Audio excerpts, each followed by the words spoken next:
just having experience and playing a lot more snaps than some of the new faces. It's just, I try to help them come along, get better in the playbook, help them with anything they may be having trouble with. But honestly, a lot of the young guys are coming along really nice. They're making big jumps every single day.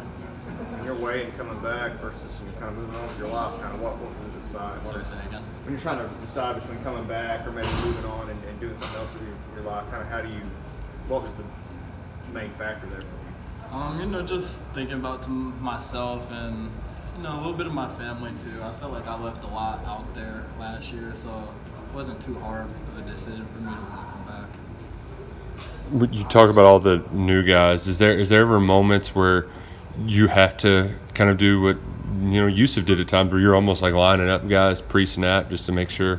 Yeah, staying in guys' ears, trying to tell them to get in certain positions, because even if they're 1 yard away, 2 yards away, it could still be a difference.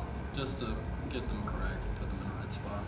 What do you feel you have to do for yourself in terms of getting to the point of where your consistency is better? I mean, you made a lot of big-time interceptions, game-saving interceptions. I mean, you're talking about throughout the game, maybe increasing upon that. Just doing all the stuff that I need to do consistently and just staying on it, just reps and seeing things, trusting things and playing some things off of instinct as well too.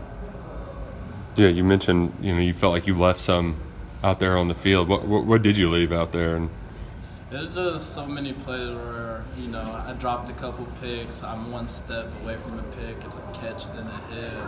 Versus, those are all 1-2 steps away from PBU interceptions. There was just too many of those from last year. Any other young DBs that we should be looking out for that you're All of them. Good answer.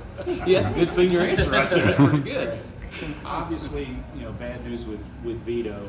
As secondary as a whole, when something like that happens, is everybody like, okay, we got to pick it up a notch because of that, or do you just treat it as that's part of the game? We just have to keep doing our job. We definitely always want to pick our brothers up and stuff too. But we always know as a group, if we lose a body, it kind of ups everybody's load. So we just try to come together as a group. All right, this is what's gonna have to get done. This is what we're gonna have to do. These are the amount of reps we're gonna have to take each day. Stuff like that. I know he's on the outside, so I'm sure you're not staring at him while you're playing. But what have you seen from Drew that didn't necessarily see, a year ago? I play a lot of the same side as Drew, so I see a lot of plays. He's just gotten better in every aspect. Physically, he looks faster. You can tell he's getting some more experience and stuff too. It looks like the game's slowing down to him. He's already been making a ton of plays through the days, practices that we have had.